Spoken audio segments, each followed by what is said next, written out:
Vamos a abrir nuestras Biblias, por favor, en Habacuc, capítulo 3. Habacuc, capítulo 3, y vamos a dar lectura al versículo 17 y 18, o al 19. Habacuc, capítulo 3, versículos 17 hasta el final. Veamos qué nos dice aquí la palabra del Señor. Habacuc 3:17 dice así: aunque la higuera no florezca, ni en las vides haya frutos, aunque falte el producto del olivo y los labrados no den mantenimiento, y las ovejas sean quitadas de la majada, y no haya vacas en los corrales. Versículo 18. Con todo yo me alegraré en Jehová y me gozaré en el Dios de mi salvación. Jehová el Señor es mi fortaleza, el cual hace mis pies como de ciervas y en mis alturas me hace andar. Hasta aquí la lectura de la palabra del Señor. Hoy estamos culminando la serie de mensajes sobre el libro del profeta Habacuc. Y en algunas semanas más, Dios mediante, estaremos iniciando la meditación del libro de Sofonías, culminando así 3 libros proféticos del Antiguo Testamento: Nahum, Habacuc y Sofonías.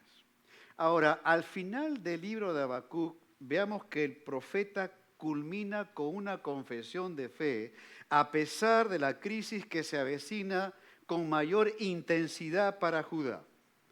Él está reposando de forma absoluta en su Señor. Y no olvidemos que Habacuc es un hombre de fe, pero que tiene los pies bien plantados en la tierra. No es un místico que se desconecta de la realidad de su tiempo y lo que le rodea.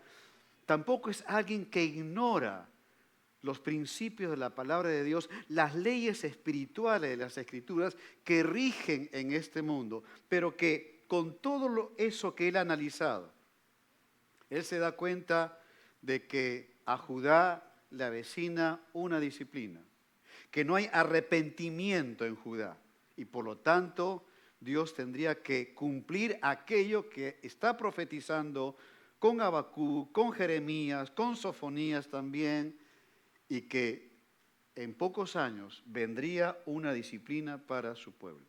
Y veamos, por favor, cómo iría desencadenando esta desobediencia de Judá para el Señor, que no solo afectó la vida espiritual del pueblo de Dios, sino que también afectó de manera extrema consecuencias materiales para el pueblo de Dios. Porque miren, por favor, el versículo 17, dice así: aunque la higuera no florezca, ni en las vides haya frutos, aunque falte el producto del olivo. Esto, en resumen, es un gráfico de una crisis económica severa. El gráfico dice que todo viene en picada, que todo viene en caída. Y tengamos presente que en el antiguo Israel la higuera, la vid, el olivo, ¿no es cierto?, representaban la prosperidad y seguridad económica de la nación, de tal manera que la nación dependía de eso. Eran los recursos económicos, las reservas económicas de la nación. Y entonces aquí, cuando el profeta dice que al no florecer la higuera, al no haber frutos de las vides, al no tener el producto del olivo, señalaba una crisis económica severa, de escasez total, no algo, sino de escasez total. Y nota, por favor, que ya Judá estaba viviendo algo de eso. Sin embargo, en los próximos años se vendría aún algo peor con la invasión babilónica a Judá. Y pensemos, qué noticias tan devastadoras para las familias de aquel tiempo, aquellas que creían en la predicación de Habacuc y de Jeremías. El profeta Jeremías ministró como 40 años o un poco más. Y durante su tiempo y el ministerio que tuvo, ni un solo convertido. No había nadie que le dijera: gracias, Jeremías, por el mensaje. No había nadie que al menos se viera que tenía una cercanía con la palabra de Dios. Pero este hombre fiel predicó que iba a haber juicio contra Babilonia. Gracias a Dios que sí hubo un remanente fiel en Judá, los creyentes verdaderos, pero el resto habían abandonado la palabra del Señor. Para ese remanente fiel, piensen, familias con bebés en brazos, niños pequeños, los adultos, los ancianos, las familias en general, se venía la crisis. Pocos años después, cuando ya Babilonia invadió Jerusalén, los muros estaban destruidos, el profeta Jeremías escribe un libro llamado Lamentaciones. Y se llama Lamentaciones porque fue todo un lamento. Ver cómo ahora estaba viviendo Judá cuando por años habían escuchado la palabra de Dios y que habían rechazado al Dios de la palabra. Pero que ahora se podía ver un escenario terrible para Judá cuando ya Babilonia vino, derrumbó los muros, destruyó el templo, los palacios, la ciudad. Miren lo que dice el profeta Jeremías en Lamentaciones 4, 8 y 9. Dice así: oscuro más que la negrura es su aspecto, no los conocen por las calles. Nota, por favor, porque las personas que sobrevivieron a los ataques babilónicos, la tonalidad de su piel cambió. Claro, por la deshidratación, la falta de alimentos. Y entonces el texto dice, más que la negrura es su aspecto. La piel cambió de tonalidad y que no los conocen por las calles. Se podían ver los vecinos a lo largo de las semanas y los meses cuando la crisis era cada vez más dura y la gente podía decir, ¿es él? ¿Es ella? Miren cómo está, cómo ha cambiado su aspecto. Nota ahora, su piel está pegada a sus huesos, seca como un palo. Esa es la imagen terrible de la crisis de hambruna en Jerusalén. Si algo hemos visto de los videos de la Segunda Guerra Mundial, cuando los aliados llegaron a esos campos de concentración, y los judíos salían de esos campos, eran piel y hueso. Un escenario así está describiendo Jeremías. La hambruna había corrido. Y entonces en el versículo 9 dice, más dichosos fueron los muertos a espada que los muertos por el hambre, porque estos murieron poco a poco por falta de los frutos de la tierra. Es decir, la higuera no floreció, la vid no dio frutos, el olivo no dio productos. Y por si fuera poco ya que la higuera no florezca, ni que el olivo y la vid dé el fruto y el producto, porque ya sería suficiente con esto. Miren ahora nuevamente a Habacuc 3:17, porque el profeta dice, y los labrados no den mantenimiento. ¿Más todavía? Sí, más. Es decir, los campos de cultivo, los labrados, dejarían de producir las cosechas para el mantenimiento diario. Las familias que vivían fuera de Jerusalén tenían pequeñas tierras que cultivaban, no iba a haber ni siquiera para eso, menos para el comercio interno de la ciudad de Jerusalén y de otros pueblos. Y añade, y las ovejas sean quitadas de la majada y no haya vacas en los corrales. Una majada es un lugar de refugio donde se pone el rebaño por la noche. Y cuando se iba al refugio ya no había ovejas. El texto bíblico dice, las ovejas sean quitadas de la majada. La principal fuente de alimentación en carne, que era la oveja en Israel, había sido quitada. La principal fuente para el abrigo, que era la lana de la oveja, había sido quitada y no haya vacas en los corrales. Una crisis material total. Y Habacuc no es un místico que se desconecta de esta realidad. Él ha analizado lo que está viviendo y lo que se vendrá también después, pero conoce al mismo tiempo las leyes espirituales que rigen este mundo y que lamentablemente Judá va a experimentar por haber rechazado al Dios verdadero sin arrepentimiento. Ahora, pensemos también de que una prueba económica también viene a un cristiano piadoso. Es decir, aunque es un cristiano piadoso que ama al Señor, no siempre es una disciplina, pero siempre será una enseñanza. Cuando el apóstol Pablo habló sobre esto, miren en Filipenses capítulo 4, versículo 12 al 13, Pablo dice, sé vivir humildemente y sé tener abundancia. Y quiero hacerte notar, por favor, que cuando Pablo dice, sé vivir y sé tener, es una enseñanza que no viene del pizarrón, ¿no es cierto? Esta enseñanza se la dio el Señor, lo grabó en su corazón, en su mente. Sé vivir humildemente y sé tener abundancia en todo y por todo estoy enseñado. El Señor le enseñó. Así para estar saciado como para tener hambre. Así para tener abundancia como para padecer necesidad. Todo lo puedo en Cristo que me fortalece. El apóstol era un hombre de Dios, era un hombre trabajador, sin embargo experimentó tiempos de escasez, porque eso le va a pasar a un cristiano que ama al Señor. Eso va a ocurrir también a aquellos que siguen fielmente al Señor. En la vida cristiana hay momentos así, pero otra cosa es cuando un cristiano vive en desobediencia o no aprovecha las oportunidades que Dios le da para provisión, o no se esfuerza para trabajar, o maneja mal sus finanzas, y usted póngale todo lo demás de la lista. Y entonces viene la crisis. Esa es otra cosa. Porque el Señor usa la escasez para disciplinar y guiar, orientar a sus hijos a la luz de la palabra de Dios. De tal manera que tú tienes que discernir honestamente delante de Dios lo que está ocurriendo en tu vida. Si hay escasez de pan, pudiendo haber provisión de pan, tú tendrás que pensar si eso es porque Dios quiere darte una enseñanza, aun cuando vives fielmente o cuando estás necesitado de orientar tu vida por algo que estás dejando de hacer o haciendo mal. Cuando Habacuc analiza la situación de Judá, él sabe muy bien que es por disciplina del Señor. La responsabilidad no estaba en Babilonia, estaba en Judá mismo. Ellos habían desobedecido al Señor. Sin embargo, Habacuc termina con una preciosa oración cantada. Recuerda, capítulo 3 es una oración, él compone esa oración y le pone una melodía.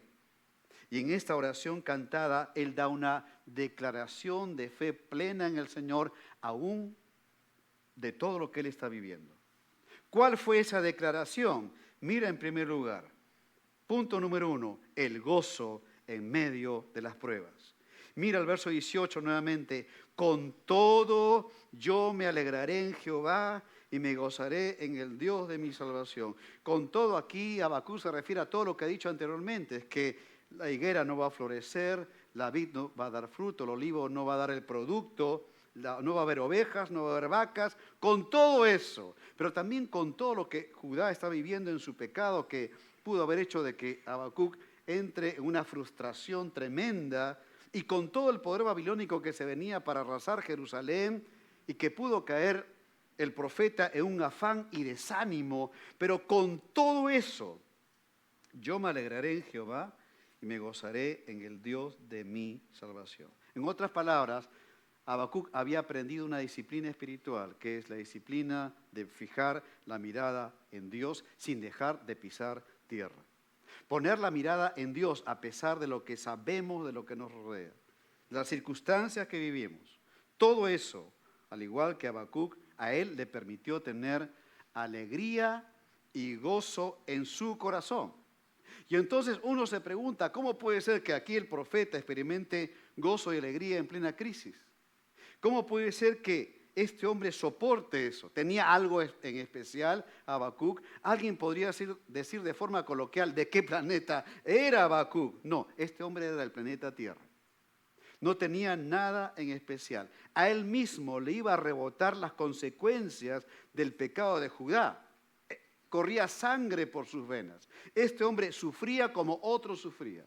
Este hombre le pegaba el hambre, ¿no es cierto? Como a cualquier otro hombre le pegaba el hambre. Pero es un hombre que ha aprendido la disciplina espiritual de poner su fe, su mirada en el Señor, que él confiesa que es el Dios de mi salvación. Nota el texto bíblico, dice, me gozaré en el Dios de mi salvación. Y esto era porque Habacuc había aprendido que Dios no es un Dios de momentos, ¿no? De 11 de la mañana a 12:30. No es un Dios de momentos. Era un hombre que había aprendido que Dios es el Dios de minuto a minuto. Antes, en un diario de la capital, había en sus páginas secciones de temas, ¿no es cierto? Noticias nacionales, internacionales, policiales, económicas, deportivas, y los días domingos salía una sección que era la sección de religión. De tal manera que esa sección de religión era una página independiente de toda la vida, de lo que ocurre en la nación y lo que ocurre fuera de la nación. Como que el hombre piensa que la fe se vive en una página solo en un momento, pero que no está conectada con los demás temas de la vida cotidiana. Y a veces el cristiano también tiene una página independiente de su fe en Cristo, pero que eso no rige su vida familiar, eso no rige su vida personal, eso no tiene nada que ver con la oficina, eso no tiene nada que ver con la universidad, los estudios, el trabajo, en casa, lo que sea. Como que la fe está totalmente separada de todo lo demás. Habacuc había aprendido que esa página de la fe es la que rige todos los demás temas de la vida, que no se puede desconectar la vida en Dios de lo que Dios quiere para nosotros. Por eso que Él dice que me gozaré en el Dios de mi salvación, porque cuando Dios salva, salva para la vida entera. No para un momento, no para una página aparte, sino para la vida entera, lo que vivimos en el diario vivir.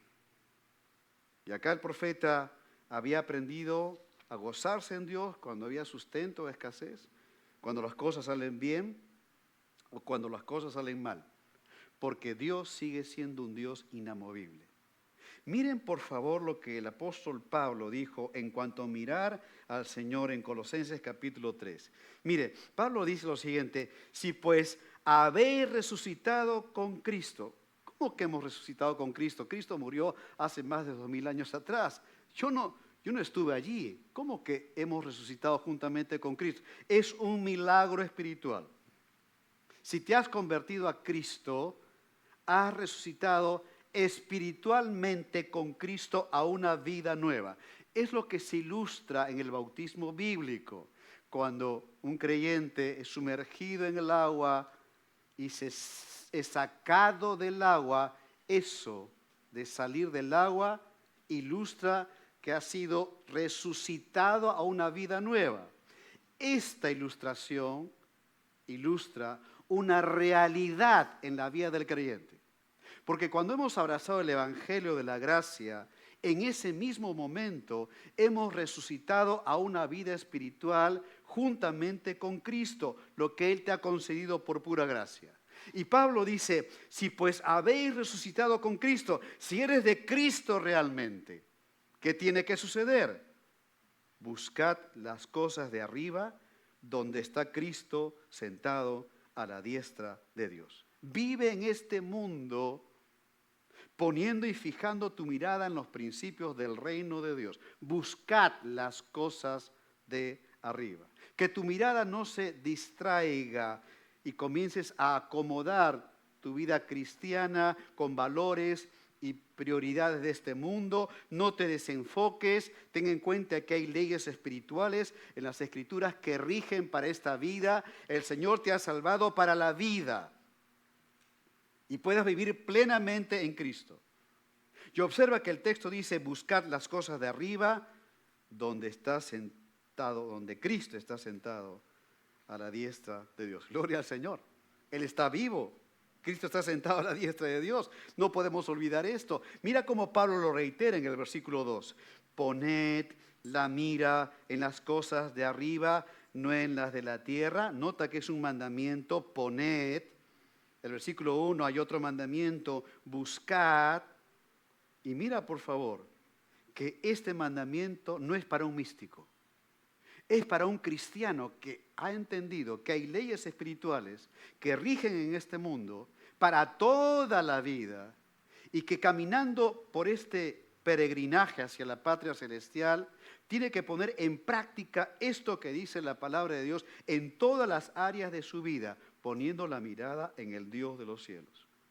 Por eso Pablo da la razón por la cual tenemos que hacer esto. Versículo 3, porque, ahí está la razón, porque habéis muerto y vuestra vida está escondida con Cristo en Dios. Habéis muerto, es decir, tu vida antigua está enterrada. La nueva vida en Cristo rige ahora con el poder de Dios y está escondida con Cristo en Dios. Tenemos la seguridad en Cristo de que Él nos va a permitir perseverar en la vida cristiana, la perseverancia de los santos hasta cuando Él venga o vayamos a su presencia. Y entonces uno lee esto y uno se pregunta, ¿qué más queremos?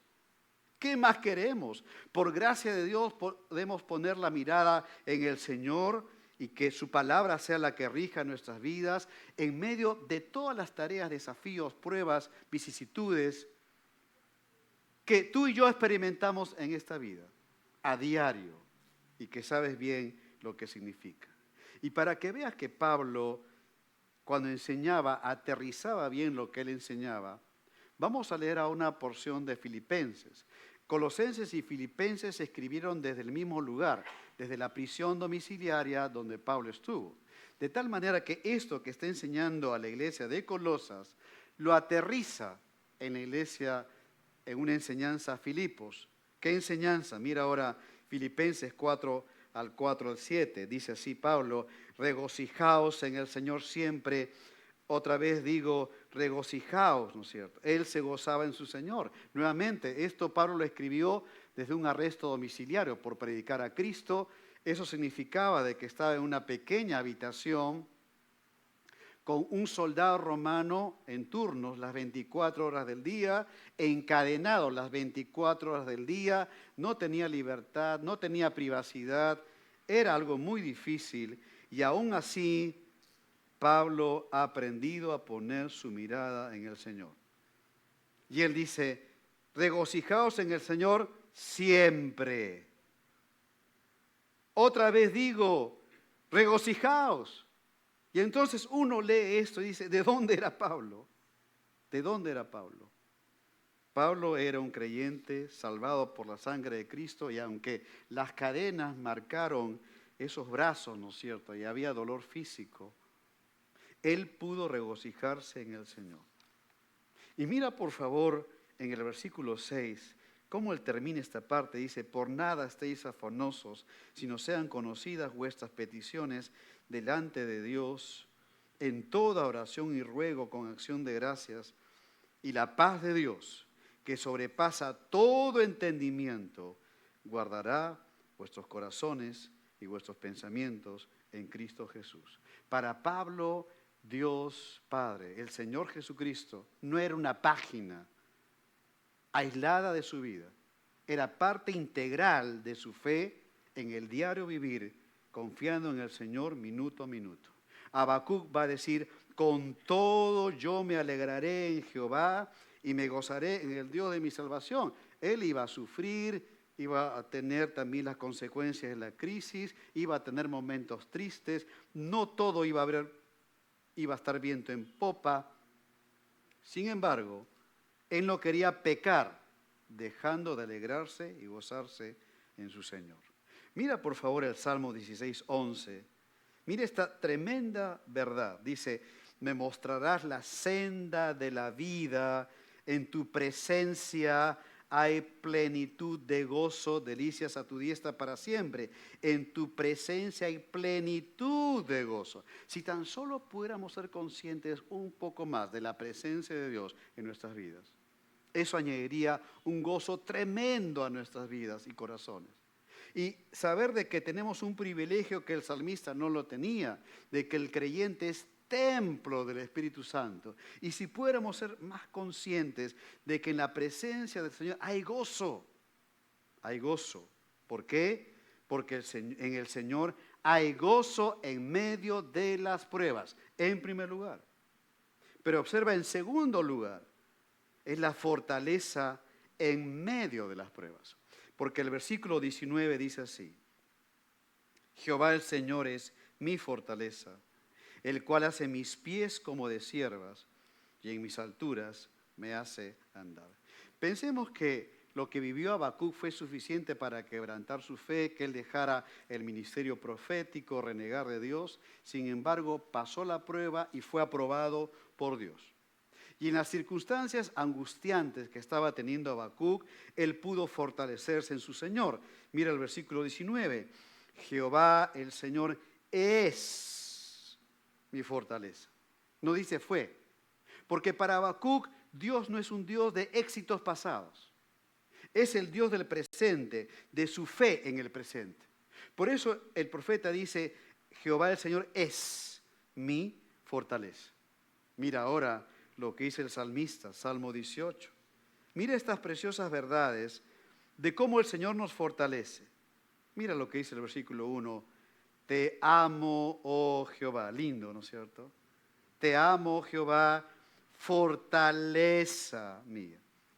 Ahora mira, por favor, ¿cómo es esa fortaleza? ¿Cómo se manifiesta esa fortaleza? Dice, Jehová, roca mía. Sí, en Dios puedes apoyarte. Estás en tierra firme. Y añade, castillo mío, porque en Dios tienes esa seguridad que nadie te puede dar. Pero asimismo es libertador, mi libertador, dice el salmista, en el cual podemos ser ayudados en las tentaciones. Nos libra de esas tentaciones. Y añade algo que el Señor le enseñó ahí en el corazón. Lo grabó en el corazón. Y él reitera, fortaleza mía. Para él esto no era teórico, era algo real. Dios mismo le ha enseñado. Y culmina mostrando cómo es esa fortaleza en el Señor. Él dice, confiaré, una declaración de fe, ¿no es cierto?, plena. Y dice, mi escudo y la fuerza de mi salvación, mi alto refugio. Sí, amado hermano y hermana, el Señor es escudo, porque nos cuida de los dardos malignos, como también es la fuerza de mi salvación, porque nos da ánimo en las batallas espirituales, como también es mi alto refugio, porque estamos bajo sus cuidados, en un lugar de refugio seguro. Gracias a Dios que dependemos de sus fuerzas. ¿Qué haríamos sin ellos? No avanzaríamos ni 10 metros en la vida cristiana con las fuerzas propias. Pablo le dijo a Timoteo, esfuérzate en la gracia que es en Cristo Jesús. Hay que esforzarse con la fuerza misma del Señor que da para cada uno de sus hijos. ¿Recuerdas cuando el apóstol Pablo oró al Señor para que le quitara el aguijón de la carne? Mira por favor lo que el apóstol Pablo va a decir en 2 Corintios 12:9. Nótalo. Dice, y me ha dicho, el Señor le dijo a Pablo, bástate mi gracia, porque mi poder se perfecciona en la debilidad. Por tanto, Pablo culmina con esta enseñanza. De buena gana me gloriaré, eso es me gozaré, más bien en mis debilidades, para que repose sobre mí el poder de Cristo. Por lo cual, por amor a Cristo, me gozo en las debilidades, en afrentas, en necesidades, en persecuciones, en angustias, porque cuando soy débil, entonces soy fuerte. Y nota que Pablo no niega sus debilidades. Él en 4 momentos menciona la palabra debilidad o algún tipo de derivado. El Señor le dijo, mi poder se perfecciona en la debilidad de Pablo. Más bien se va a gozar en sus debilidades.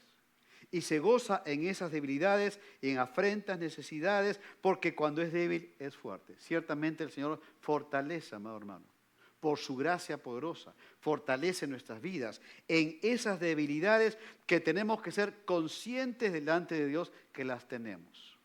¿Cuántas debilidades tenemos, hermanos? Las tenemos. A diario se manifiestan esas debilidades, pero Dios puede dar esa fortaleza sobrenatural a los suyos. ¿Por qué? Para que su poder se manifieste. Porque la otra palabra clave frente a la debilidad humana del creyente está el poder de Dios, que se manifiesta sobrenaturalmente en la vida del creyente que necesita ser fortalecido en medio de esas debilidades. El profeta Habacuc confiesa que Jehová, mi Dios, es mi fortaleza. Y él culmina en el versículo 19 diciendo, el cual hace mis pies como de ciervas y en mis alturas me hace andar, que es una metáfora que las ciervas o las cabras monteses que tienen la capacidad de estar entre esos riscos rocosos, caminar por los acantilados peligrosos y no caen, ¿no es cierto? Porque Dios le ha dado esa destreza que en cualquier tipo de terreno, esa cabra montés puede moverse y puede desplazarse con esa seguridad que Dios mismo le ha dado. Y entonces el profeta Habacuc dice, ese Dios que es mi fortaleza hace mis pies como el de esas ciervas. Que en cualquier tipo de terreno que me toque vivir en su fe en Dios, Dios puede darle esa destreza espiritual, esa estabilidad espiritual y andar y caminar, aunque el trecho sea difícil, el hombre de Dios y la mujer de Dios podrá caminar confiando plenamente en el Señor, que es el Dios que fortalece. Y fortalece en las debilidades del creyente, porque allí, amado hermano y hermana, allí y solamente allí es donde se manifiesta el poder de Dios sobrenatural en la vida de un creyente. ¿En dónde tienes que fortalecerte en tu Señor? ¿Qué terreno te está permitiendo andar en esta hora? Allí donde Dios lo está permitiendo. Descansa en Él, reposa en Él, fortalécete en Él. Mira lo que el salmista dijo, hablando exactamente lo que Habacuc mencionó en Salmo 18.